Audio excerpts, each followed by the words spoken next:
Magandang hapon, update na muna tayo sa lagay na ating panahon ngayong araw ng linggo, July 7, 2024.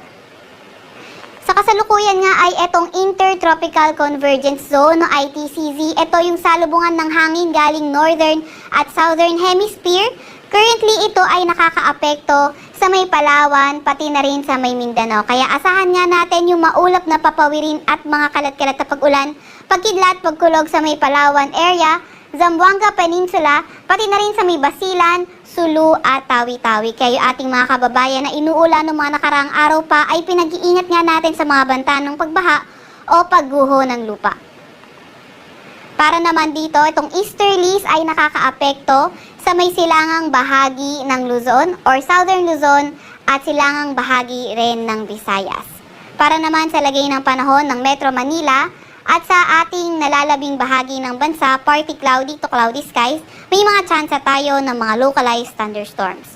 Sa kasalukuyan, wala rin naman tayong namomonitor na low pressure area or bagyo sa loob or malapit sa ating Philippine Area of Responsibility. Para naman sa lagay ng panahon bukas sa may Luzon area, inaasahan nga natin yung maulan na area ay sa may Palawan area. Para naman sa Metro Manila at nalalabing bahagi ng Luzon, partly cloudy to cloudy skies, may mga tsansa ng mga localized thunderstorms. Agwat ang temperatura sa Metro Manila at Legazpi ay 26 to 32 degrees Celsius. Sa Lawag naman ay 25 to 33 degrees Celsius, 25 to 34 degrees Celsius. Sa may Tugigaraw, 18 to 24 degrees Celsius. Sa may Baguio at 24 to 30 degrees Celsius sa may Tagaytay. 25 to 32 degrees Celsius sa may Puerto Princesa at 26 to 32 degrees Celsius sa may Kalayaan Islands. Para naman sa lagay ng panahon bukas sa may Visayas area, inaasahan nga natin yung partly cloudy to cloudy skies condition pa rin, pero may mga tsansa ng mga localized thunderstorms lalo na tuwing hapon at gabi. At idadagdag lang natin yung mga tsansa ng mga localized thunderstorms ay mas mataas sa may Western Visayas.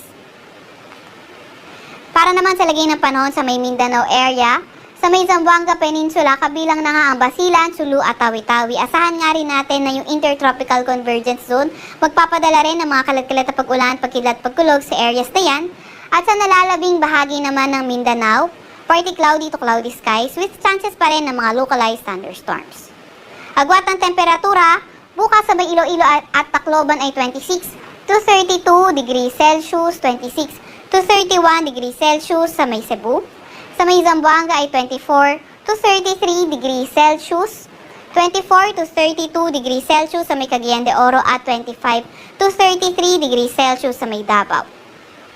Wala pa rin naman tayong nakataas na daily warning sa kahit na anong baybayin ng ating bansa. Para sa 3-day weather outlook ng mga pangunahing syudad natin, Metro Manila, Baguio City, Legazpi City, pati na rin sa may malaking bahagi ng Luzon, asahan pa nga rin natin yung mga tsansa lamang na mga pulupulong pag-ulan, pagkidlat, pagkulog at partly cloudy to cloudy skies condition. Sa Metro Manila, agwat ang temperatura ay 25 to 33 degrees Celsius. Sa may Baguio naman ay 17 to 25 degrees Celsius at sa Legazpi yung maximum temperature pwedeng umabot ng 33 degrees Celsius. Para naman sa mga pangunahing syudad sa may Visayas, sa Metro Cebu, Iloilo City, pati na rin sa may Tacloban City, asahan nga natin bagyang maulap hanggang sa maulap na papawirin at mga tsansa pa nga rin tayo ng mga localized thunderstorms. Sa Metro Cebu, ang pinakamataas na temperatura, posibleng umabot ng 32 degrees Celsius Tuesday to Thursday. Sa may Iloilo City naman, 25 to 33 degrees Celsius at sa may Tacloban City ay 25 to 33 degrees Celsius. Para naman sa mga pangunahing syudad sa may Mindanao area, sa Metro Davao, Cagayan de Oro City at Zamboanga City, asahan na nga natin yung pagganda ng panahon at partly cloudy to cloudy skies condition, liban na nga lang sa mga tsansa ng mga localized thunderstorms, lalo na tuwing hapon at gabi. Yung ating mga kasamahan sa Regional Services Division, maglalabas pa rin ng mga thunderstorm advisory, rainfall advisory o hindi kaya heavy rainfall warning kung kinakailangan. Sa Metro Davao, agwat ng temperatura ay 25 to 33 degrees Celsius. Sa may Cagayan de Oro City ay 24 to 32 degrees Celsius at 24 to 34 degrees Celsius naman sa may Zamboanga City. Sa Kalakahang, Maynila, ang araw ay lulubog mamayang 6:30 5:30 ng gabi at sisikat bukas ng 5:33 ng umaga.